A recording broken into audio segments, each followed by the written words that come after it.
Bueno, nos preparamos para recibir su palabra. Preparamos una palabra, oramos mucho para que esta palabra ya realmente nos edifique y nos lleve a la reflexión. Vamos a orar, mis hermanos, los invito a que inclinemos nuestros rostros y coloquemos este tiempo precioso en las manos del Señor. Oh, Dios, Señor Todopoderoso, nos acercamos a ti para darte las gracias en este día. Gracias, Señor, por tu fidelidad, por tu gran amor para con nosotros y por tu presencia, esa presencia que nunca nos abandona. Hoy abrimos tu palabra reconociendo, Señor, que tú eres el dueño de esta obra. Te pedimos que al meditar en tu palabra, nuestros corazones se llenen de paz y confianza. Ayúdanos, Señor, a recordar que no estamos solos, que tú nos has escogido con un propósito especial para la obra y que en medio de cualquier dificultad que siempre se ha de presentar, tú nos sostengas, Señor, con tu fuerza y poder. Señor, te pedimos que abras nuestros oídos espirituales para escuchar tu voz, que llegue esa voz a nuestros corazones y que podamos recibir la palabra esta mañana, una palabra que nos va a dar ánimo y nos va a traer consuelo. Colocamos en tus manos este tiempo de enseñanza en el nombre de nuestro Señor Jesucristo. Amén.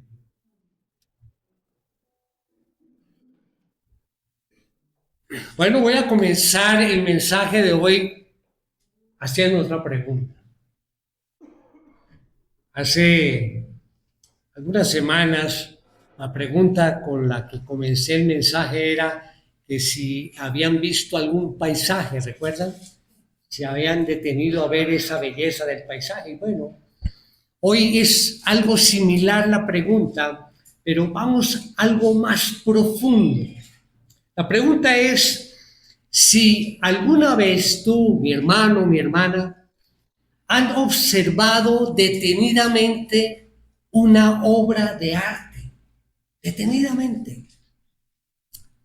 Yo recuerdo de pequeño, admiraba mucho las obras de este famoso pintor, escultor, renacentista, Miguel Ángel. Y veía y leí la historia de cómo él pintó el techo de la Capilla Sixtina. Y obviamente en esa época, ay, algún día ojalá tuviese la oportunidad de ir y ver esa obra de arte, ¿no? Decía que él tomaba algunos pasajes de la Biblia y las representaba allí, en esos cuadros. Duró 4 años. Yo me lo imaginaba, él cómo hacía para pintar, cómo no se cansaba del cuello, pintando esa obra. 4 años. Dice la historia que él se enfermó después de ello, del esfuerzo. Y hay muchas anécdotas respecto a esa pintura. También él era un escultor maravilloso. Recuerdo también la escultura del Moisés, no sé si recuerdan haberla visto, donde están detallados cada detalle del personaje. En fin, obras maravillosas. Y al ver esas obras terminadas, solemos admirar el talento del artista, ¿verdad? Solemos admirarlo. ¡Wow! Miguel Ángel. Pero solemos olvidar un detalle. Antes de que Miguel Ángel fuera considerado un genio al ver todas esas obras, él tuvo que trabajar. Alguien tuvo que ensuciarse las manos armando esos andamios. Alguien tuvo que sudar mezclando esos pigmentos, creando diferentes colores que él quería para plasmar allí sobre ese techo en la capilla.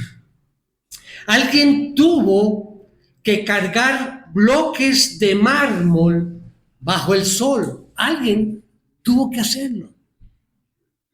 Y es aquí donde nosotros nos confundimos. Solemos creer que Dios está solo en la obra terminada,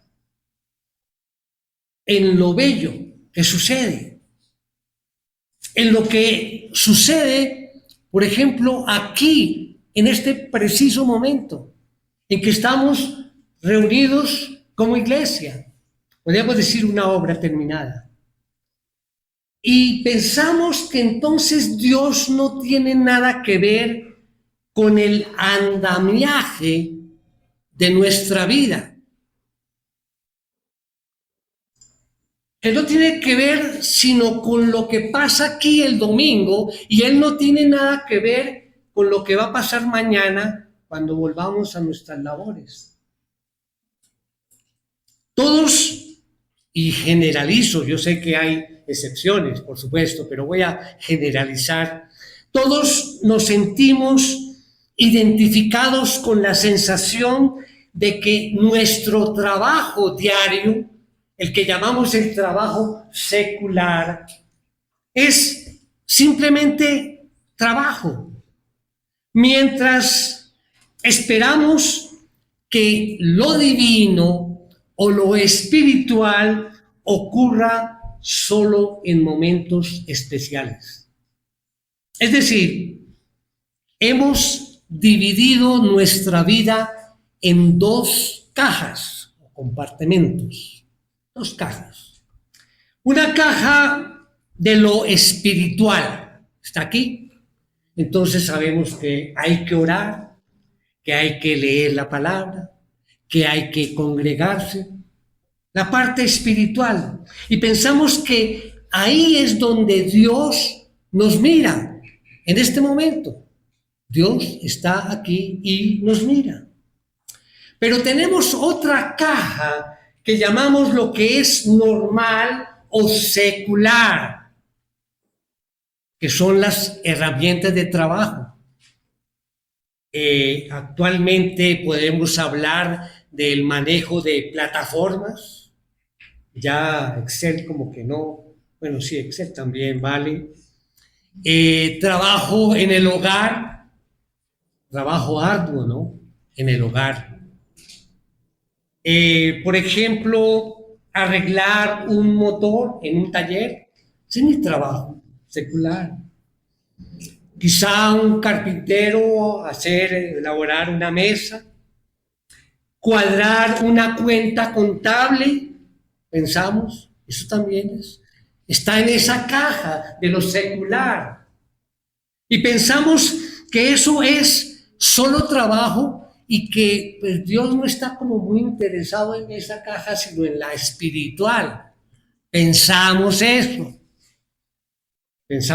Pero mis hermanos, para Dios no existen dos cajas, no existe.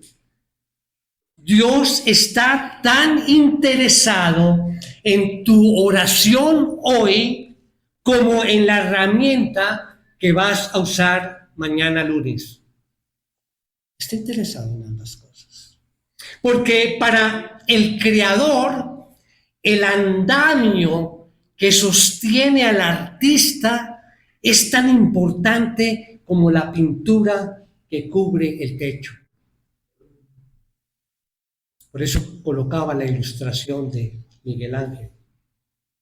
Tengamos eso presente para poder comprender el mensaje de esta mañana. Hoy vamos o los invito a que viajemos al desierto. Allí, al pie del monte Sinaí. Allí vemos a Moisés abrumado. Diríamos en términos actuales, Moisés está estresado. Dios le ha entregado unos planos para un proyecto supremamente importante, una obra perfecta, y es la elaboración del tabernáculo. Y es una tarea monumental, con detalles en oro, en plata, en bronce, en finas maderas, una cantidad de cosas, telas. Pero Moisés tiene un problema. Él es un pastor de ovejas. Recuerda que ya llevaba otros 40 años pastoreando ovejas. Él no era arquitecto, no era un artesano, y obviamente eso le produce una ansiedad. Dios le hacía un encargo de una obra, como vamos a ver un poco más en detalle, monumental. Y obviamente eso cargaba a Moisés. Sin embargo, en el libro de Éxodo, en el capítulo 31, Dios calma esa ansiedad, ese estrés de Moisés, lo calma y le muestra que Dios no solamente le da los planos, sino que ya ha capacitado y ha preparado las manos que van a hacer la obra. Ya desde antes de decirle, ya está todo coordinado. Mis hermanos, el mensaje de hoy es un llamado a la dignidad y a la responsabilidad. Ya van a ver por qué.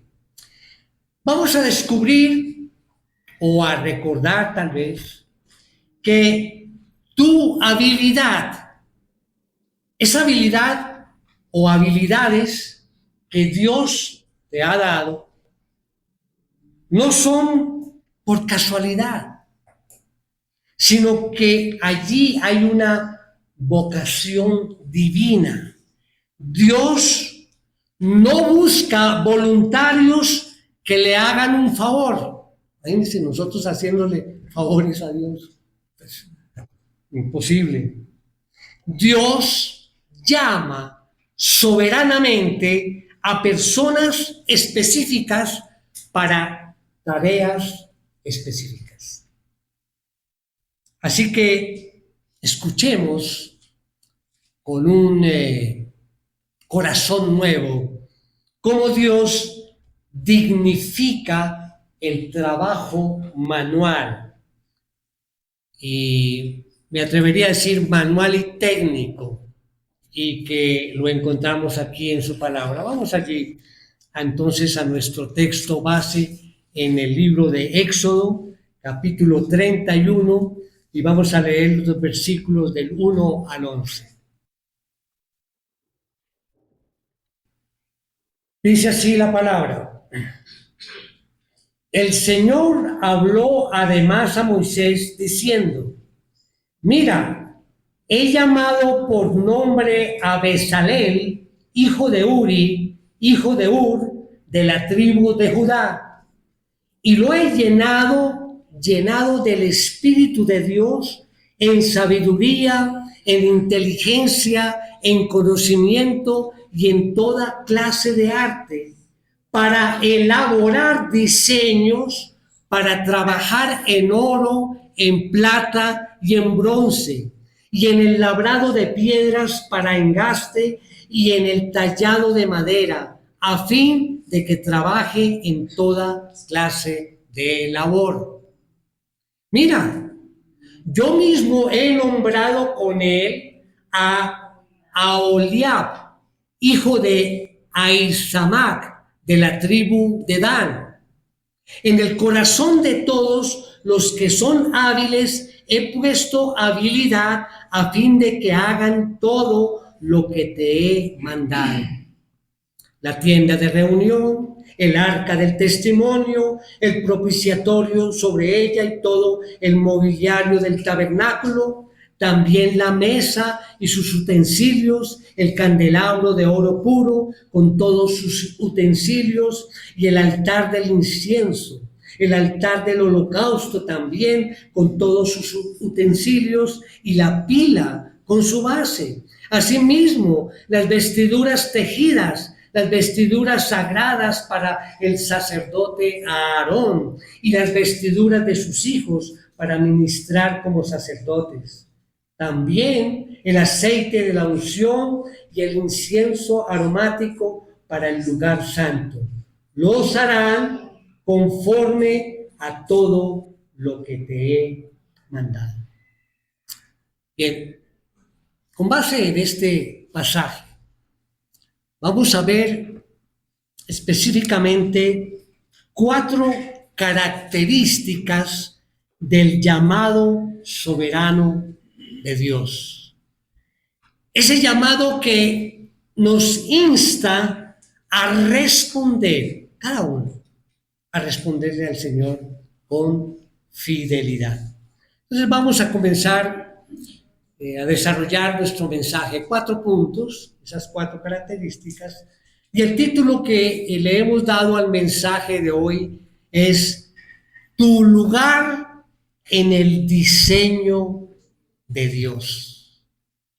Tu lugar en el diseño de Dios. Nuestra idea principal, que iremos repitiendo a lo largo del mensaje, dice así: Dios reúne y equipa soberanamente a su pueblo para que cada habilidad sea adoración y avance de su obra. Así es que no importa si tú eres profesional, tienes varios títulos, o si eres un artesano o artesana del hogar, no importa. Hoy Dios quiere recordarte que Él te conoce por nombre y que ha puesto su espíritu en tu vida para su gloria. Así es que vamos al primer punto. Él nos hace un llamado personal y soberano. Primer punto. Un llamado personal y soberano. Recuerden esto: Dios te conoce y te llama por tu nombre. Como punto A, vamos a ver más allá de un perfil profesional. Más allá de un perfil profesional. Es inevitable, mis hermanos, que durante nuestra estancia aquí en esta tierra, es inevitable que tengamos que trabajar, ¿verdad? La misma Biblia nos lo dice allí, Pablo en 2 Tesalonicenses dice: si alguien no quiere trabajar, pues que tampoco coma. O sea que el trabajo es bueno, es bíblico. No debemos quejarnos de nuestro trabajo. Esto quiere decir que el mundo nos exige aplicar conocimientos a tareas específicas y nos ofrece un mar suena como muy poético, un sinnúmero de oportunidades de conocimiento. ¿A través de qué? De las universidades, múltiples universidades, institutos, cursos en línea, tutoriales. Tenemos a la mano, con un clic tenemos a la mano allí información. Conocemos una lista interminable de profesiones y oficios: médicos, ingenieros, administradores, contadores, maestros, constructores, etc. Y para cada uno se requiere una habilidad específica. Por ejemplo, qué terrible sería, y es mi caso, que yo le tengo cierta fastidio a la sangre o a las agujas. No sé si alguien más aquí siente esa repulsión a la sangre, a las agujas. ¿Qué tal que le tocara a uno operar una operación de corazón abierto? Pues me imagino que nada más de pensarlo se desmayaría uno. Entonces, hay habilidades propias para la profesión o para la tarea que uno vaya a hacer. Y en el ámbito laboral, lo peor que podemos hacer es mentir, decir mentiritas, no, mentiras, qué mentiritas, una mentira, todas son mentiras. Mentir en nuestro perfil profesional, en la hoja de vida, y eso es común, ¿no?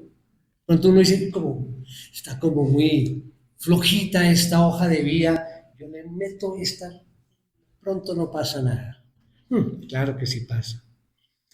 Si aparentamos habilidades que no tenemos, terminaremos frustrados, de pronto realizando tareas para las cuales no fuimos capacitados, ¿verdad? Pero hoy, bueno, dicen bíblicamente, ¿qué pasa si no estamos ahorita en una clase de dirección vocacional, sino estamos ante la palabra de Dios? Pero allí es donde quiero profundizar. Este texto que acabamos de leer en Éxodo 31 nos recuerda que más allá de nuestras ocupaciones, la vocación más alta es la que proviene del cielo. A diferencia de un empleador terrenal, a Dios no le podemos mentir en nuestra hoja de vida.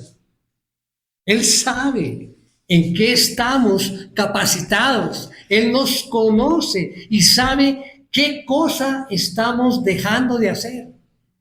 A Él sí. La hoja de vida hay que ser claro. Él nos conoce. Porque Él tiene un propósito. Y ese es nuestro punto B. El propósito singular de Dios. Un propósito singular. Y aquí vemos que el llamado de Dios no es genérico, es personal, es preciso y soberano.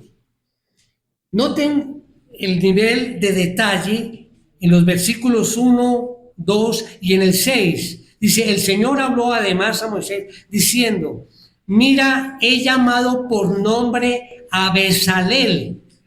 Quiero aclarar algo acá.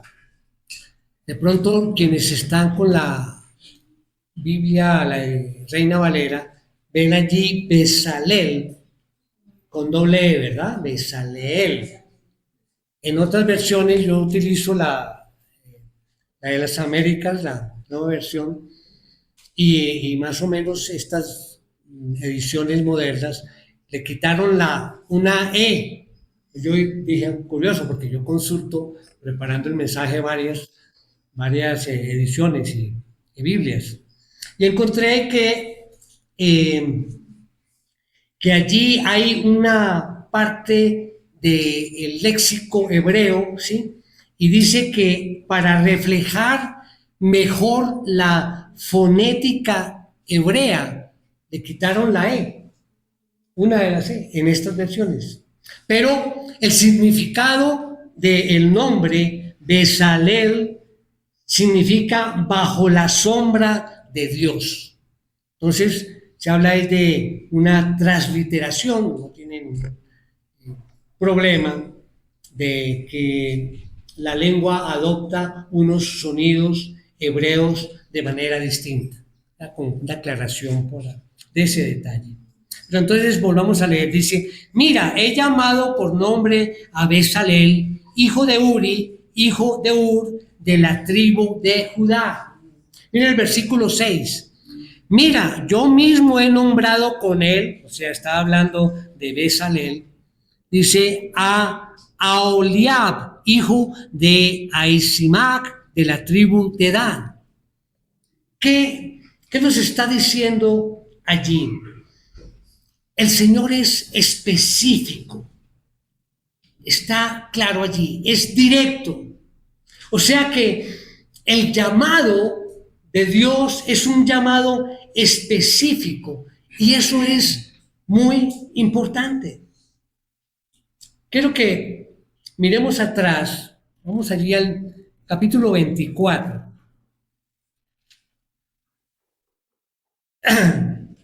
Dice allí, y vamos a mirar el contexto de lo que pasa allí, de lo que leímos en nuestro texto base.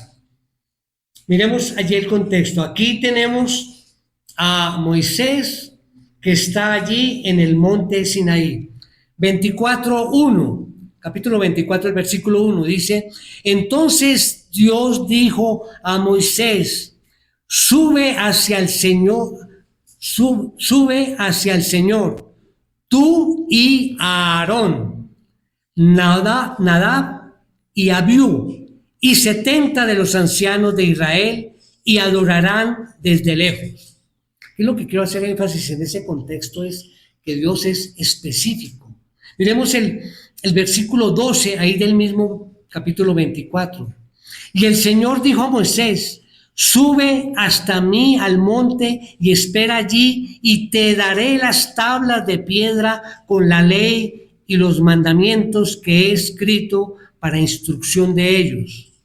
Moisés se levantó con Josué, su ayudante, y subió Moisés al monte de Dios, y dijo a los ancianos, espérenos aquí hasta que volvamos a ustedes. Aarón y Hur estarán con ustedes. El que tenga algún asunto legal, acuda a ellos. Miremos el versículo 28. Moisés entró en medio de la nube y subió al monte. Moisés estuvo en el monte 40 días y 40 noches. Entonces ya tenemos nuestro panorama, ¿verdad? Ese era el contexto. Está allí Moisés, allí en el monte Sinaí. Como dice allí, subió al monte 40 días y 40 noches. ¿Y qué pasó allí? A veces solamente pensamos que, bueno, fueron las tablas, ¿no? Que Dios le dio las tablas de piedra. Pero no, ahí es donde le pone todas esas tareas que hablamos al inicio. Y quiero que, bueno, lo voy a hacer rápidamente, no se preocupen. Voy a tomar los títulos que aparecen aquí para que vean qué tipo de tareas fue la que le puso Dios a Moisés. Dice allí, en el capítulo 25 habla de la ofrenda para el tabernáculo. El Señor habló a Moisés y le dijo, dile a los israelitas que tomen una ofrenda para mí, etcétera, etcétera. Después le dice en el versículo 10, el arca del testimonio. Harán también un arca de madera de acacia, su longitud será tal, y le daba las especificaciones. Más adelante habla de, en el 23, la mesa del pan de la presencia. Dice, harás asimismo una mesa de madera de acacia, su longitud será tal. Sigue adelante. Después dice el candelabro. Entonces harás un candelabro de oro puro y le da las especificaciones. Capítulo 26, ahí ya viene la construcción del tabernáculo, detalle por detalle. No sé si todos ya han leído toda esa historia, es apasionante, todo lo que es la elaboración del tabernáculo. Habla aquí del velo, harás además un velo de tela azul, púrpura, escarlata, etc. Después habla el altar del holocausto en el capítulo 27. Después habla del atrio del tabernáculo, harás también el atrio del tabernáculo al lado sur, habrá cortinas de lino fino, torcido, etcétera, etcétera. Aquí habla en el versículo 20 el aceite para las lámparas. Entonces ordenarás a los israelitas que traigan aceite puro de olivas machacadas, etc. Capítulo 28, las vestiduras sacerdotales. Todo el capítulo 28 habla solamente de las vestiduras sacerdotales, todo un capítulo 28. En el 29, la consagración de Aarón y los sacerdotes. Todo eso era lo que le estaba diciendo Dios a Moisés que tenía que hacer. Vaya, ofrendas diarias. En el capítulo 30 habla del altar del incienso. En el capítulo 30. La ofrenda del rescate. La fuente de bronce. El Señor habló a Moisés y le dijo, harás también una pila de bronce con su base de bronce, etc. El aceite de la unción y el incienso. Y ya entramos al capítulo 31. Moisés acababa de pasar 40 días allí en el monte Sinaí, recibiendo una cantidad abrumadora de instrucciones sobre el tabernáculo, el mobiliario, las vestiduras. Y yo me puse a pensar, y Moisés no tenía tablet, no tenía un cuadernito donde anotar. Y es que son todas estas observaciones. Por eso, cuando comencé el mensaje, les dije, Moisés estaba estresado, estaba ansioso de todo lo que tenía que hacer. No tenía, como decía, ningún elemento para poder escribir y tener allí todas las instrucciones de esa tarea monumental. Sin embargo, antes de que ese estrés consumiera a Moisés, como les dije, el Señor lo tranquiliza, diciéndole, mira, yo ya he llamado a los artesanos. ¿Qué quiere decir esto? Que Dios no improvisa. Cuando Él nos manda a hacer una tarea, Él no está improvisando. Él ya tiene todo calculado. Antes de que Moisés bajara del monte, allí el equipo ya estaba escogido. Estaba escogido desde la eternidad, hermanos. Así es que, mi hermano, mi hermana, tu llamado no es un accidente, repito, ni es una casualidad, no. Es un plan específico que Dios está cumpliendo en ti hoy. No es casualidad, no es improvisación. Ahora bien, siguiendo el texto, vamos allí después de ese llamado personal y soberano, vamos a la capacitación. Es interesante, es el punto número 2. Una capacitación sobrenatural. Una capacitación sobrenatural. Recordemos la idea principal. Dios reúne y equipa soberanamente a su pueblo para que cada habilidad sea adoración y avance de su obra.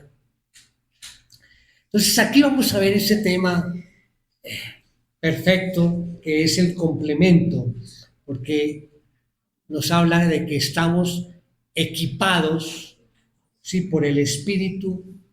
¿Para qué? Para la excelencia. Y eso es muy importante. Hacer las cosas perfectas, con excelencia, porque son para Dios. Ese es el encargo de Dios. Entonces vemos allí en el punto A que el Espíritu Santo, vamos a ver al Espíritu Santo en lo cotidiano y lo técnico. Aquí vamos a ver una verdad realmente transformadora. Mire lo que dice el versículo 3. Y lo he llenado, ¿a quién? Habla Dios. A Bezalel, ¿sí?, que era el personaje que había escogido para la obra, dice, y lo he llenado del Espíritu de Dios, en sabiduría, en inteligencia, en conocimiento y en toda clase de arte. Así es que Bezalel fue lleno del Espíritu de Dios, pero no fue lleno para predicar o profetizar, no, lleno para trabajar con las manos, con sabiduría, con conocimiento y con arte. O sea, Dios capacita también la parte técnica, lo técnico y lo práctico, cuando hacemos las cosas para su gloria. Bezalel ya era un hombre hábil, un hombre que conocía, precisamente era un buen artesano, pero la llenura del Espíritu no sustituyó su destreza, la que él tenía, sino que la intensificó y la dirigió hacia un propósito eterno. Dios despliega esa capacitación en 4 áreas fundamentales, nos dice aquí el texto. Primero, sabiduría. Nos habla de la capacidad para entender con claridad y actuar con habilidad, siguiendo un plano o un estándar ya establecido. No es filosofía, es la capacidad técnica de entender el porqué de las cosas.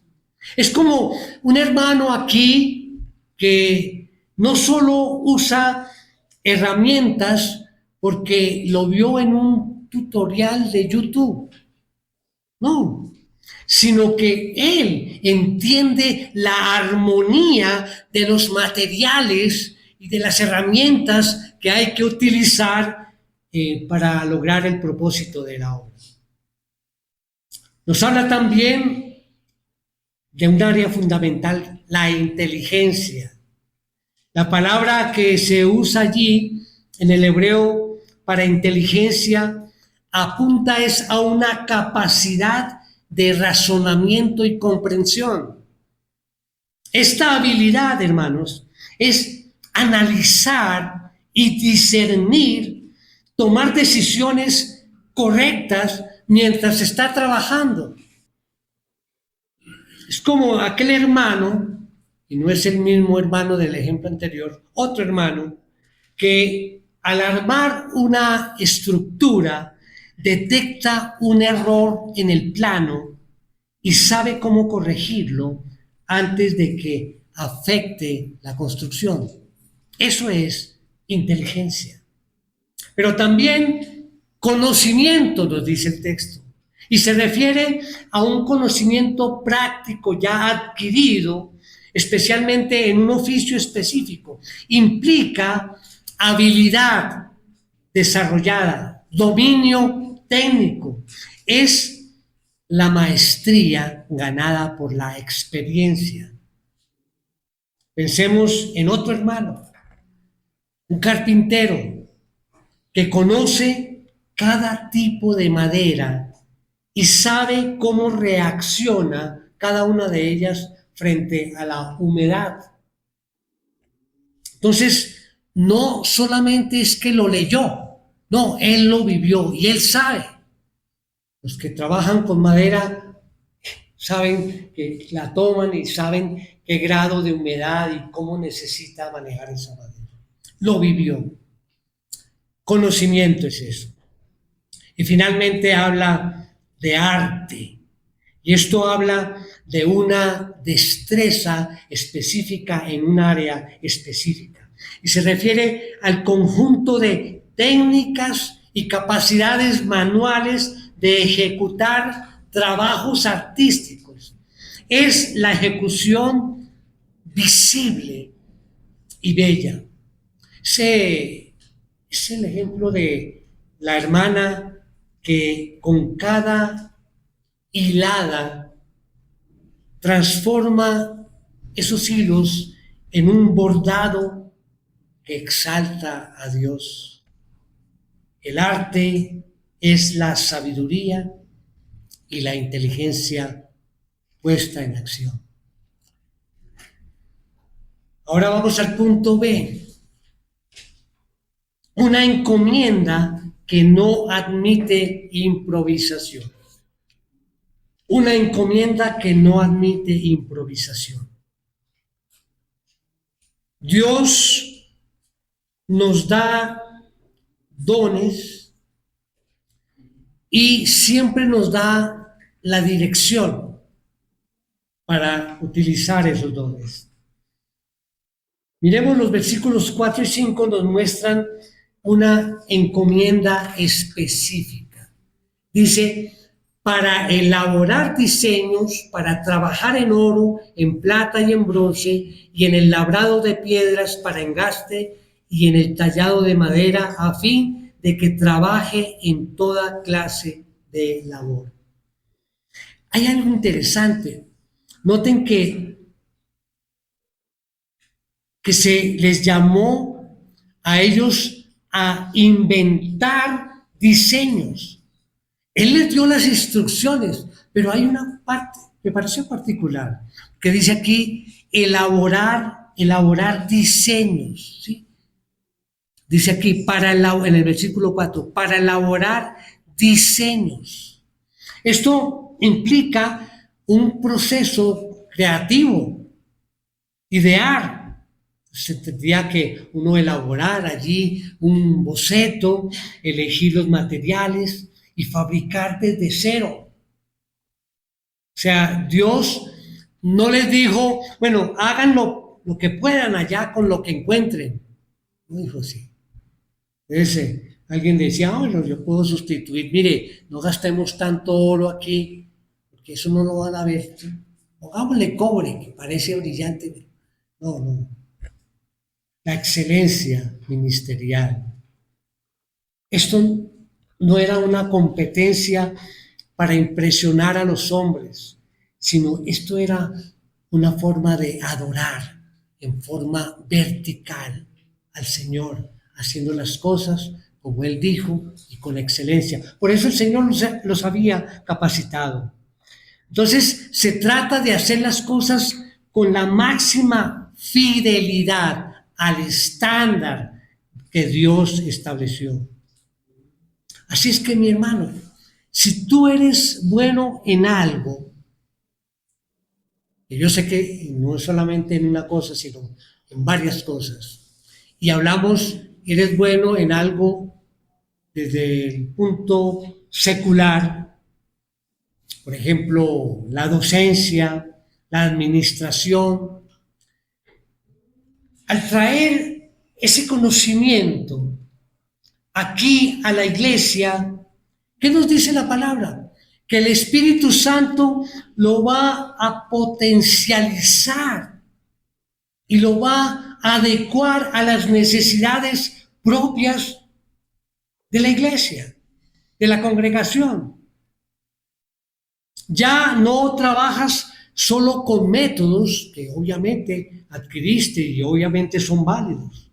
No, además de conocer los métodos para hacer algo, también trabajas con amor, desde el corazón, por la obra, porque es para el Señor, es para Dios. O sea, tu encomienda es única y en el diseño de Dios eres bueno en lo que haces.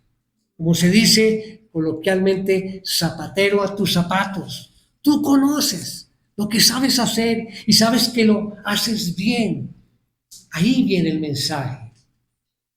De colocar lo que Dios te ha dado, las habilidades que Dios te ha dado, colocarlas para la obra. Y viene el punto número 3. Un equipo designado. Nuevamente nuestra idea principal. Dios reúne y equipa soberanamente a su pueblo para que cada habilidad sea adoración y avance de su obra. Aquí Dios nos llama a trabajar en equipo. Punto A. El fin del llanero solitario. Hasta ahí llegó. El fin del llanero solitario.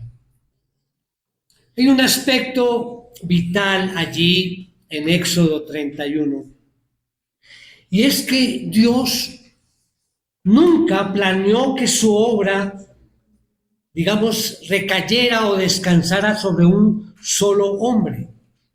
Volvamos a leer el versículo 6 para recordar. Dice, mira, yo mismo he nombrado con él a Aholiab, hijo de Ahisamac, de la tribu de Dan. Dice allí. Además dice, en el corazón de todos los que son hábiles. Allí mismo. He puesto habilidad a fin de que hagan todo lo que te he mandado. O sea, Dios colocó la habilidad. Pero a varios, es en grupo. O sea que Moisés no le tocó organizar un comité de búsqueda, a ver quién iba a hacer toda esa tarea que le habían encomendado, ni abrió una encuesta para ver quién quería ayudar. No, Dios ya había escogido el equipo. Dios llama a individuos, pero forma comunidades. Ahí está la unidad. Dios, rodea al líder con los colaboradores correctos. Bezalel, de la tribu de Judá, una tribu de gran nombre, debía trabajar codo a codo con Aholiab de la tribu de Dan. O sea que en el diseño soberano de Dios no hay tribus pequeñas ni dones insignificantes. El prestigio humano allí no cuenta. Lo que cuenta es el lugar donde Dios te ha puesto. Allí eso es lo que importa.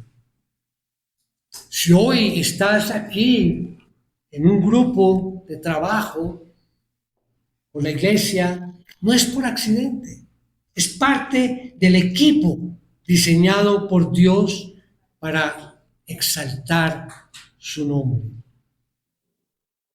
Y tenemos como punto B la fuerza de la unidad en la diversidad.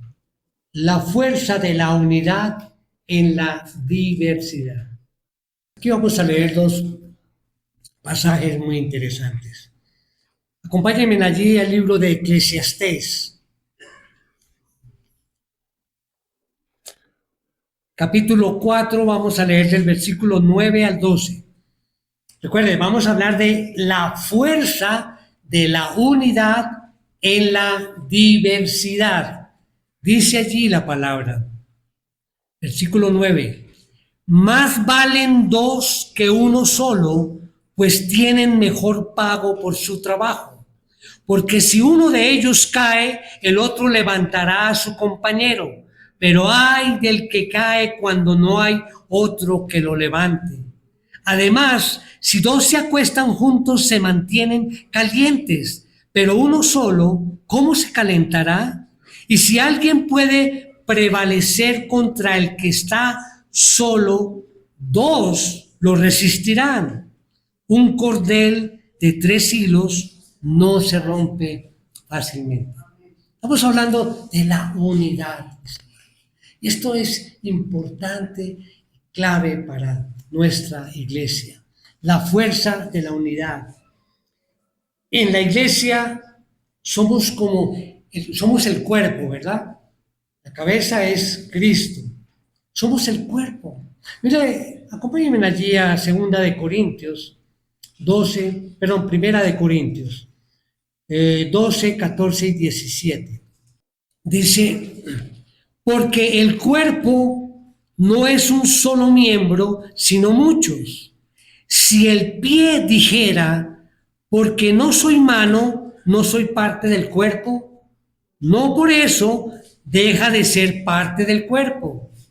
Y si el oído dijera, porque no soy ojo, no soy parte del cuerpo, no por eso deja ser parte del cuerpo. Si todo el cuerpo fuera ojo, ¿qué sería del oído? Y si todo fuera oído, ¿qué sería del olfato? A veces el oído quisiera ser ojo, pero necesitamos que alguien escuche. Y, y yo agradezco, mis hermanos, yo agradezco a Dios por los pies de esta iglesia que andan, por las manos que hacen y por los meñiques, aunque parezcan pequeños, cumplen una función vital. Yo agradezco. Si todos hacemos lo que nos corresponde, glorificamos a la cabeza, que es Cristo. Es Cristo.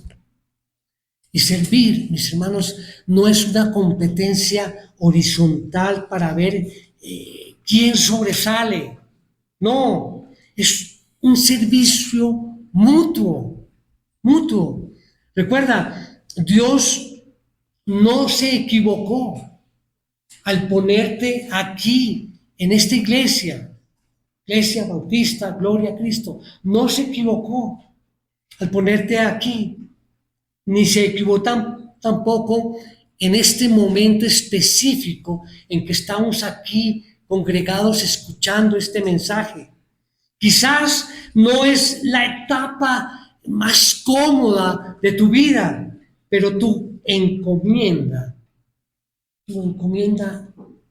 no es intercambiable. Por todo lo que hemos dicho, nadie puede hacer tu parte mejor que tú. Nadie. Porque Dios te ha asignado a este equipo específico. ¿Quieres saber quién es tu equipo? ¿Me gustaría saber? Miren alrededor. Miren al lado, miren atrás. Ese es tu equipo. Esos son los hermanos y hermanas con los que Dios te ha unido para su gloria. Y unidos tendremos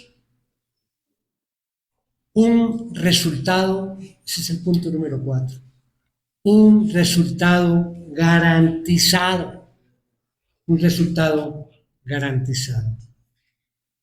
Es decir, la certeza de que la obra se cumplirá.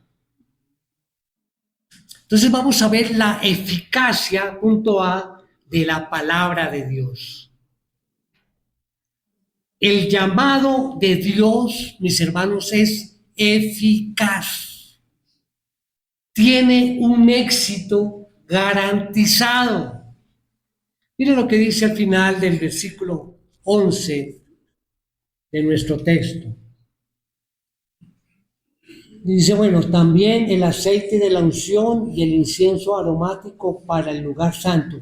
Acá dice, los harán conforme a todo lo que te he mandado.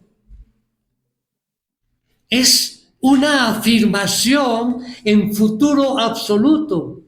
Mientras Moisés hablaba con Dios en la cima del monte, recordemos qué pasaba allí en el pueblo, qué estaban haciendo ellos.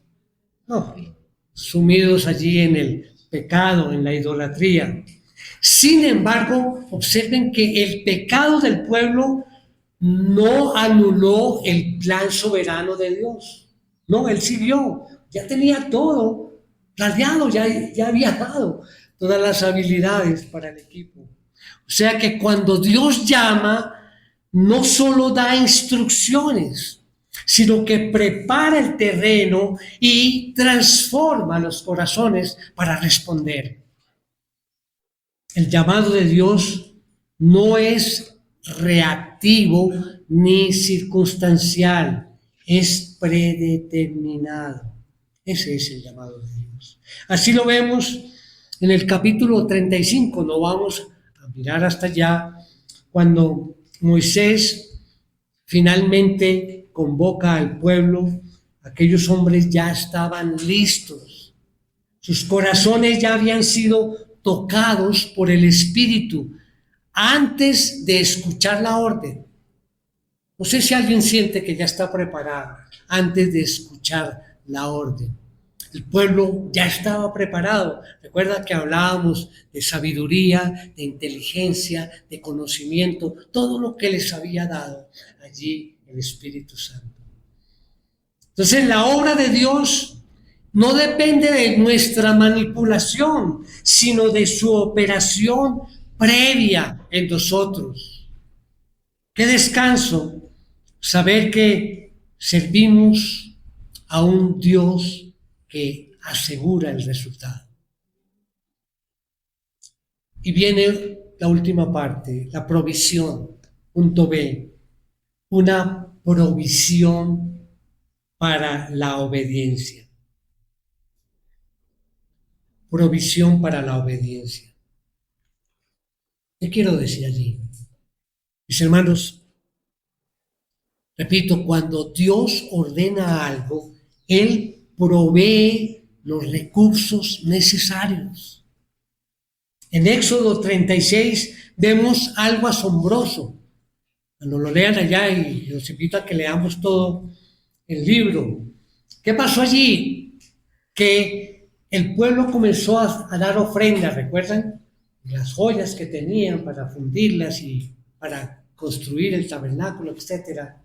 ¿Y qué pasó?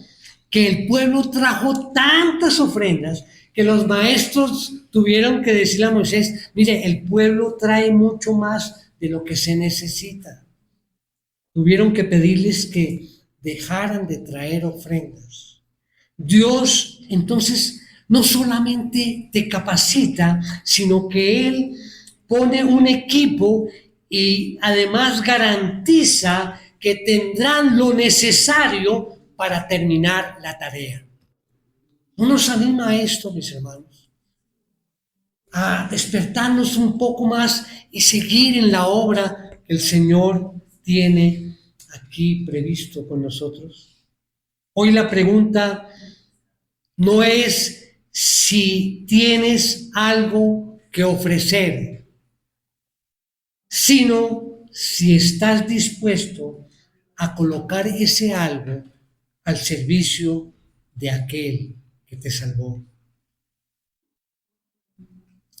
Quizá tú no eres llamado de pronto a predicar desde el púlpito, pero sí has sido llamado a sostener el avance del Evangelio con tu profesión, tu tiempo, tu capacidad organizativa. No prives a esta iglesia de la bendición de tu obediencia. Repito, no prives a esta iglesia de la bendición de tu obediencia. Dios te ha llamado por nombre, te ha capacitado y te ha colocado aquí, ahora. Simplemente sé fiel.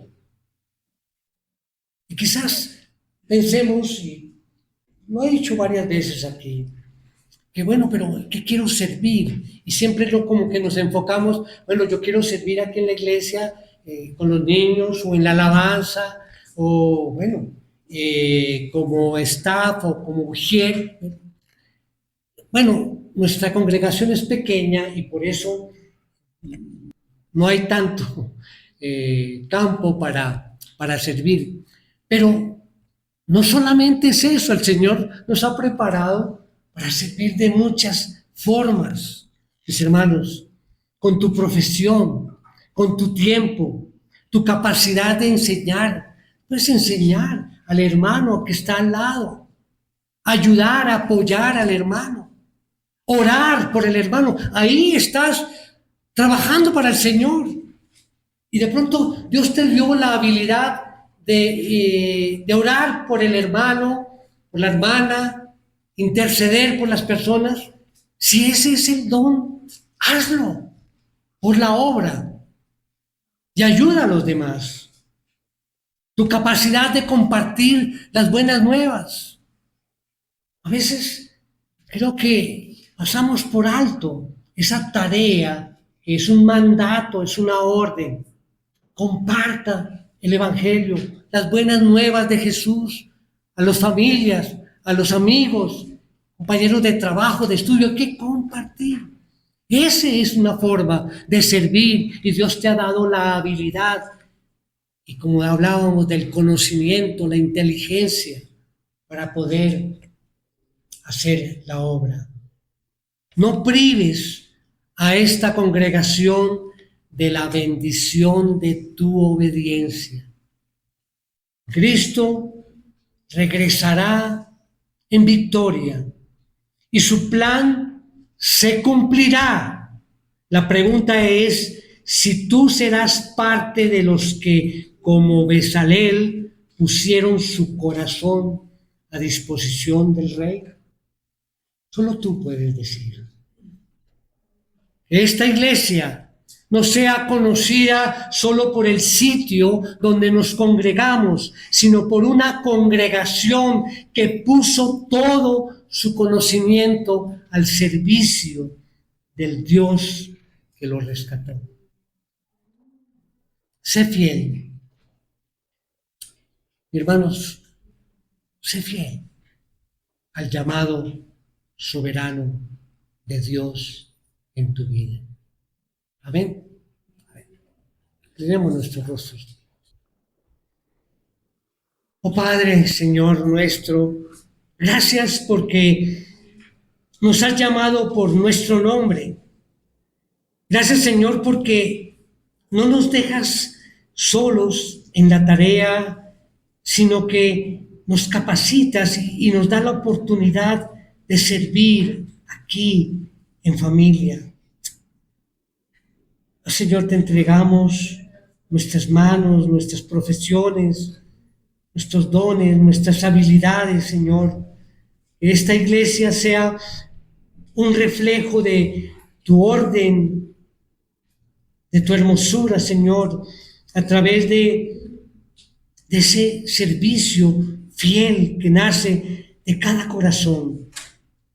Ayúdanos, Señor, a salir de aquí con un sentir diferente, no el de buscar nuestra gloria, sino el de trabajar con excelencia para tu gloria.